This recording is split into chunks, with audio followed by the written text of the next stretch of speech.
Hello friends, good morning. നമ്മുടെ Kerala T V സീരിയലിലേക്ക് എല്ലാവർക്കും സ്വാഗതം. നന്ദു അങ്ങനെ വീട്ടിലിരുന്ന് ഒരു സ്വസ്ഥതയും സമാധാനവും ഇല്ലാതിരുന്ന് ആലോചിക്കുക അനാമികയെക്കുറിച്ചും അനിയെക്കുറിച്ചും. അനിയെ തനിക്ക് നഷ്ടപ്പെട്ടു പോവുകയാണോ എന്നൊക്കെയുള്ള ഒരു ചിന്തയായിട്ട് അങ്ങനെ ഇരിക്കുന്നു. പക്ഷേ സ്വന്തം മനസാക്ഷിയോടോ അല്ലെങ്കിൽ മറ്റുള്ളവരോടോ ഒന്നും നീതി കാണിക്കാൻ കഴിയാതെ അല്ലെങ്കിൽ ആരോടും ഇതൊന്നും തുറന്നു പറയാൻ കഴിയാതെ ഇങ്ങനെ വിഷമിച്ചിരിക്കുന്ന നമ്മുടെ നന്ദുവിനെ തേടി നന്ദുവിൻ്റെ മനസാക്ഷി എത്തുന്നു. അങ്ങനെ നന്ദു ഇരുന്ന് ഇങ്ങനെ സങ്കടപ്പെടുമ്പോൾ എന്താ നീ ഇങ്ങനെ ഒറ്റയ്ക്കിരുന്ന് ആലോചിക്കുന്നത് എന്ന് നമ്മുടെ മനസാക്ഷി നന്ദു ചോദിക്കുമ്പോൾ ഞാനൊന്നും ആലോചിക്കുന്നില്ലെന്ന് പറഞ്ഞു. നീ എന്നോടാണോ കള്ളം പറയുന്നത്? നിന്റെ മനസ്സിലിപ്പോൾ എന്താണ് കിടന്ന് കറങ്ങുന്നതെന്ന് ഈ ലോകത്തുള്ള മറ്റാരേക്കാളും നന്നായി അറിയാവുന്ന ആളാണ് ഞാൻ. എന്നോട് തന്നെ നീ ഇതൊക്കെ മറച്ചു വെക്കണമെന്ന് ചോദിച്ചു. ഞാൻ എന്തു മറച്ചു വെച്ചെന്ന്? ഞാനൊന്നും മറച്ചു വെച്ചിട്ടില്ല, എനിക്കങ്ങനെ മറച്ചു വെക്കേണ്ട കാര്യമൊന്നുമില്ല എന്നൊക്കെ പറഞ്ഞ് അങ്ങനെ ഡയലോഗുകൾ നമ്മുടെ നന്ദു ഇറക്കുമ്പം നന്ദു, നീ ശരിക്കും ഒരു മായാവലയത്തിൽ പെട്ടുപോയിരിക്കുകയാണെന്നൊക്കെ പറഞ്ഞു. നിന്റെ മനസ്സിൽ ഇപ്പം മുഴുവനും ആ അനാമികയോടുള്ള വിദ്വേഷമാണെന്നൊക്കെ പറഞ്ഞപ്പോൾ നന്ദു അതൊന്നും സമ്മതിച്ചു കൊടുക്കുന്നില്ല, എല്ലാം എതിർക്കുക. നീ എത്ര എതിർത്താലും അത് തന്നെയാണ് സത്യം. നീ അനിയെ സ്നേഹിക്കുന്നുണ്ട്, നിന്റെ ഉള്ളിൻ്റെ ഉള്ളിൽ അനിയെ നീ പ്രണയിക്കുകയാണെന്നൊക്കെ പറഞ്ഞപ്പോൾ ഒരിക്കലും ഇല്ലയെന്ന് നന്ദു പറഞ്ഞു. നന്ദു ഇത് പറയും തോറും നന്ദുവിൻ്റെ ഉള്ളിലുള്ള കാര്യങ്ങൾ അപ്പാടെ വിളിച്ചു പറയാണ് മനസാക്ഷിയായ നന്ദു. അങ്ങനെ ഇതൊക്കെ കേട്ട് നന്ദു ഇങ്ങനെ വല്ലാതിരിക്കുന്നു. എന്തായാലും നിന്റെ ഈ മനസ്സിലെ ആഗ്രഹം അതൊരിക്കലും നടക്കാൻ പോകുന്ന ഒരു ആഗ്രഹമല്ല എന്നും ഒരിക്കലും നീ ആ രീതിയിലൊന്നും ചിന്തിക്കരുതെന്നുള്ള കാര്യം പറഞ്ഞു. നീ അങ്ങനെ ഒരു ചിന്ത അല്ലെങ്കിൽ ഒരു തീരുമാനം നിന്റെ മനസ്സിലുണ്ടായാൽ അത് തീർച്ചയായിട്ടും നിന്റെ ചേച്ചിമാരുടെ ജീവിതത്തെ അത് ബാധിക്കുമെന്നും അതുകൊണ്ട് തന്നെ നീ അങ്ങനെയൊന്നും ചിന്തിക്കുകയും ചെയ്യരുതെന്നൊക്കെ മനസാക്ഷി പറഞ്ഞു കൊടുക്കുക. അങ്ങനെ മനസാക്ഷി പറഞ്ഞു കൊടുക്കുന്നതൊക്കെ കേട്ട് ഒരു തീരുമാനം എടുക്കാൻ കഴിയാതെ നമ്മുടെ നന്ദുക്കുട്ടൻ ഇങ്ങനെ ആകെ വിഷമിച്ച് അവിടെ ഇരിക്കുന്നു. അപ്പം നന്ദുവിന് മനസ്സിലായി താൻ ഒരിക്കലും അതിന് അല്ലെങ്കിൽ ആ അനിയുടെ ഭാര്യയാകാൻ യോജിച്ച ഒരു പെണ്ണാണ് എന്നുള്ള ഒരിത് അങ്ങനെയൊക്കെ നമ്മുടെ നന്ദു ഇങ്ങനെ ചിന്തിച്ചുകൊണ്ട് അങ്ങനെ ഇരിക്കുക കേട്ടോ. അനാമികയാണെന്നുണ്ടെങ്കിൽ അനിയുടെ ജീവിതത്തിലേക്ക് വന്നപ്പോൾ തൊട്ടാണ് തനിക്ക് ഈ ഒരു പ്രശ്നം ഉണ്ടായതെന്നുള്ള കാര്യം മനസാക്ഷി പറയുകയും ചെയ്തു. ഒരുപക്ഷെ അനാമികയെ അവർക്കെല്ലാവർക്കും, അതായത് അനന്തപുരി തറവാട്ടിലുള്ള എല്ലാവർക്കും ഇഷ്ടപ്പെടുകയും ചെയ്യും. അവർ തമ്മിലുള്ള ആ ഒരു ബന്ധം അവർ മുന്നോട്ട് കൊണ്ടുപോവുകയൊക്കെ ചെയ്യും.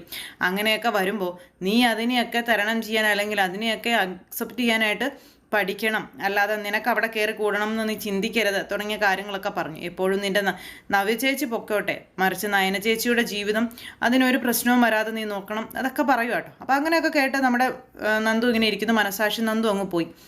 അത് കഴിഞ്ഞപ്പോൾ നന്ദു ഇരുന്ന് ആലോചിക്കുന്നു, എൻ്റെ മനസ്സിൽ തോന്നിയത് അബദ്ധമായോ, അല്ലെങ്കിൽ എനിക്ക് അങ്ങനെ ഒരു തോന്നലുണ്ടോ, അങ്ങനെ ഒരു ഇഷ്ടം എനിക്ക് അനിയോടുണ്ടോ, ഇങ്ങനെയൊക്കെ ഇരുന്ന് ഇപ്പോഴും സ്വയം ഒരു തീരുമാനം വന്നിട്ടില്ല, അല്ലെങ്കിൽ അങ്ങനെ ഉണ്ടോ എന്ന് പോലും അറിയാത്തൊരവസ്ഥയിലൂടെ നമ്മുടെ നന്ദു കടന്നു പോകണം. ഇതേ സമയത്ത് അവിടെ അനന്തപുരിയിൽ നമ്മുടെ ആദർശ് ഇങ്ങനെ നിൽക്കുന്നു. അതായത് രാത്രി അവിടെ വരാന്തയിൽ ഇങ്ങനെ നിൽക്കുന്നു. ഈ സമയത്ത് അങ്ങോട്ടേക്ക് ജാനകി ചെന്നു. ജാനകി ചെന്നിട്ട് ആദർശിനോട് ചോദിച്ചു, എന്താ മോനെ നീ എന്താ ഇവിടെ ഒന്ന് ഒറ്റയ്ക്ക് നിൽക്കുന്നതെന്ന്. ഒന്നുമില്ല, ഞാൻ ചുമ്മാ നിന്ന ചെറിയമ്മയെന്ന് പറഞ്ഞു. നിനക്ക് നയനമോളെ ശരിക്കും ഇഷ്ടമാണല്ലേ എന്ന് ചോദിച്ചപ്പോൾ ആദർശൊന്നും മിണ്ടിയില്ല.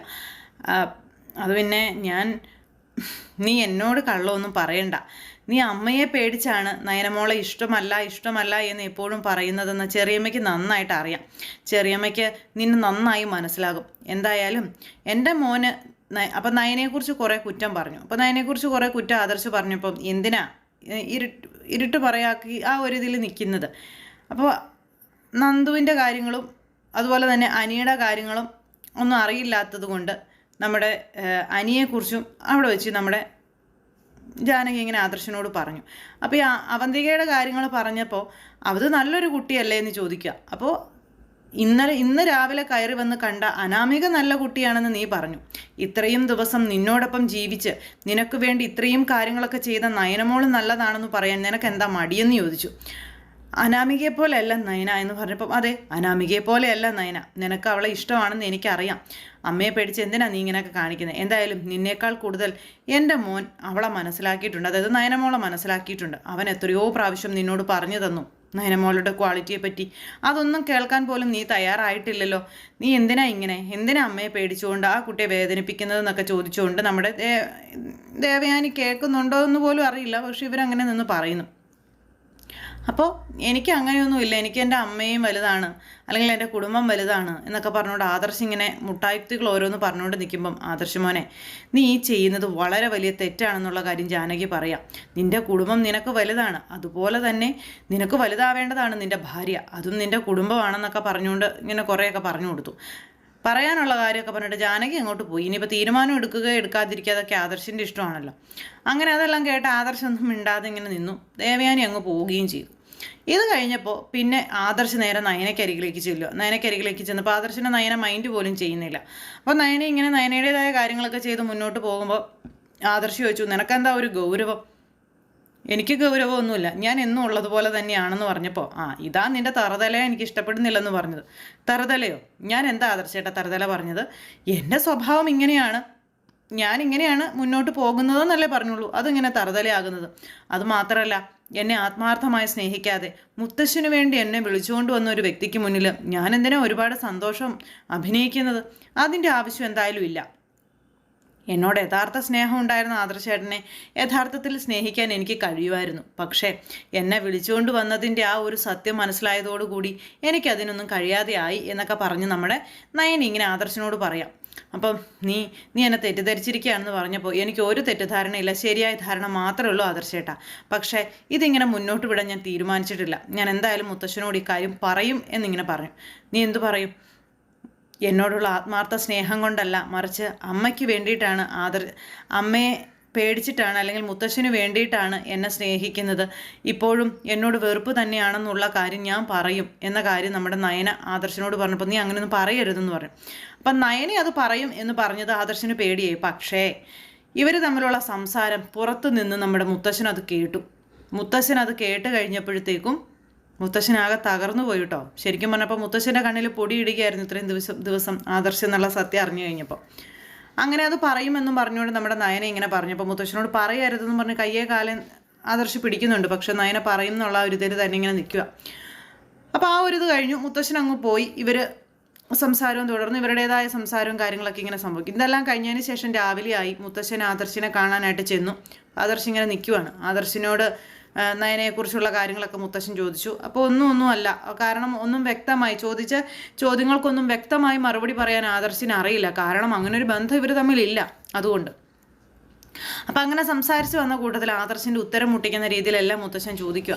അപ്പം നീ എന്നെ വഞ്ചിക്കുകയായിരുന്നല്ലേ, നീ എന്നോട് വിശ്വാസവഞ്ചന കാണിച്ചു എന്ന് മുത്തശ്ശൻ പറഞ്ഞു.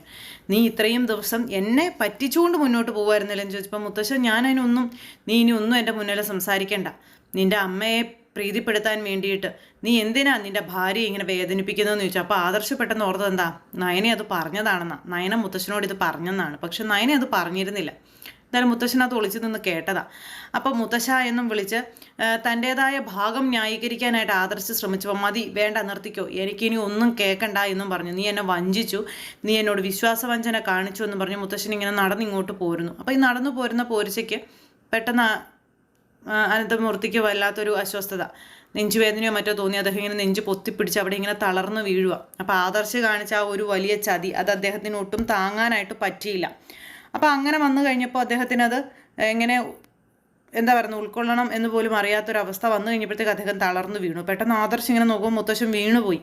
അപ്പം നയന കാരണമാണ് മുത്തശ്ശൻ ഇപ്പം ഇങ്ങനെ വന്നതെന്നാണ് ആദർശ് വിചാരിക്കുന്നത്. അപ്പം മുത്തശ്ശൻ തളർന്ന് വീണപ്പോഴത്തേക്കും ആദർശ് ഓടിച്ചെന്ന് എടുത്തു. അപ്പം നീ എന്നെ തൊടണ്ട എന്നൊക്കെ പറഞ്ഞുകൊണ്ട് നേരത്തേക്കും പറയുവാണ് നമ്മുടെ മുത്തശ്ശൻ എന്തൊക്കെയാണ് പറയുന്നതെന്ന് ചോദിച്ചുകൊണ്ട് പിന്നെ ആദർശ് വാരി എടുത്ത് മുത്തശ്ശനെ കൊണ്ടുവന്ന് കിടത്തുന്നു. അപ്പോഴത്തേക്കും എല്ലാവരും ഓടി വന്നു. മുത്തശ്ശന് വയ്യെന്നുള്ള കാര്യം വന്നു. എന്തായാലും അദ്ദേഹത്തിന് വയ്യാതായതോടുകൂടി ആദർശിന് നയനയോടുള്ള ദേഷ്യം കൂടുക. കാരണം മുത്തശ്ശനെ ഇപ്പോൾ രണ്ടാമത്തെ ഒരു അവസ്ഥയിലാക്കിയത് നയനയാണെന്നുള്ളൊരിതിൽ. അപ്പോൾ മരണത്തോട് മല്ലടിക്കുന്ന നമ്മുടെ മുത്തശ്ശൻ ഇവരുടെ മുന്നിൽ കിടന്ന് ഇങ്ങനെ വേദന അനുഭവിക്കുന്ന മുത്തശ്ശൻ ആദർശിനോട് നീ നയനമോളോട് നീതി പുലർത്തണം എന്നുള്ള കാര്യം പറയുക. അപ്പോൾ അത് കേട്ട് കഴിഞ്ഞപ്പോൾ ഇവരൊക്കെ നോക്കുക കേട്ടോ, ഇതെന്ത് ഈ സംഭവം എന്താണെന്നുള്ളൊരിതിൽ. അപ്പോൾ ആർക്കും ഒന്നും മനസ്സിലായില്ല. മുത്തശ്ശനും അതുപോലെ തന്നെ ആദർശം സംസാരിച്ചത് എന്താണെന്ന്. പിന്നെ മുത്തശ്ശൻ അതൊക്കെ നമുക്ക് പിന്നീട് ആലോചിക്കാം മുത്തശ്ശ, നമുക്കിപ്പോൾ ഹോസ്പിറ്റലിൽ പോകാമെന്ന് പറഞ്ഞപ്പോൾ വേണ്ട, എനിക്ക് നീ ഇപ്പോൾ വാക്ക് തരണമെന്നും പറഞ്ഞ് മുത്തശ്ശൻ ആദർശിൻ്റെ കയ്യിൽ നിന്ന് വാക്ക് മേടിക്കാൻ നോക്കുന്നു. അന്നേരം മുത്തശ്ശന് വാക്ക് കൊടുക്കാനായിട്ട് ആദർശിന് മടി. അമ്മയുടെ നേരെ നോക്കുന്നു, ഭാര്യയുടെ നേരെ നോക്കുന്നു. അന്നേരം നയനയെ കാണുമ്പോൾ കലിപ്പ്. അങ്ങനെയൊക്കെ മൊത്തത്തിൽ കിട്ടിയ അവസരത്തോടു കൂടി നമ്മുടെ ആദർശിനെ മെരുക്കിയെടുക്കാനായിട്ടുള്ള ആ ഒരു അവസ്ഥയിലേക്ക് അദ്ദേഹം ആദർശിനെ കൊണ്ടുവന്നെത്തിക്കുന്നു. അപ്പം മരണത്തോട് മല്ലടിക്കുന്ന മുത്തശ്ശന് ആ ഒരു വാക്ക് കൊടുത്താൽ ആ വാക്ക് ജീവിതാവസാനം വരെ പാലിക്കണം. ആദർശിന് പാലിക്കാതിരിക്കാൻ നിവർത്തിയില്ല. അപ്പോൾ അതുകൊണ്ട് അത് കൊടുക്കണോ വേണ്ടയോ എന്ന് ആലോചിക്കുന്നു. അതുപോലെ തന്നെ മുത്തശ്ശൻ്റെ ജീവിതം ആപത്തിലേക്ക് പോകാതിരിക്കാൻ അത് ശ്രമിക്കണം. അങ്ങനെ മൊത്തത്തിൽ ട്വിസ്റ്റോട് ട്വിസ്റ്റ് ആയിട്ടുള്ള ഒരു എപ്പിസോഡാണ് ഇന്നത്തെ കഥയിലുള്ളത്. അപ്പോൾ എല്ലാവരും കാത്തിരുന്ന് കാണണം, ആരും തന്നെ മിസ് ചെയ്ത് കളയരുത്. എല്ലാവർക്കും നല്ലൊരു ദിവസം ആശംസിക്കുകയാണ്. എല്ലാവരുടെ സപ്പോർട്ടിനും സ്നേഹത്തിനും ഒത്തിരി നന്ദി അറിയിക്കുന്നു. സൂപ്പർ ഹിറ്റ് കഥകളുമായി കാണുന്നത് വരെ എല്ലാവർക്കും നന്ദി. അതോടൊപ്പം നമ്മുടെ ചാനൽ ആദ്യമായിട്ട് കാണുന്നവരുണ്ടെങ്കിൽ ഒന്ന് സബ്സ്ക്രൈബ് ചെയ്യണം കേട്ടോ. തൊട്ടടുത്ത് കാണുന്ന ബെൽബട്ടൺ അമർത്തി കഴിഞ്ഞാൽ നമ്മുടെ വീഡിയോസ് എളുപ്പത്തിൽ കാണാൻ കഴിയുന്നതായിരിക്കും. അപ്പോൾ ഒരിക്കൽ കൂടി എല്ലാവരോടും ഹൃദയത്തിൻ്റെ ഭാഷയിൽ നന്ദി അറിയിച്ചുകൊണ്ട് നിർത്തുന്നു. താങ്ക്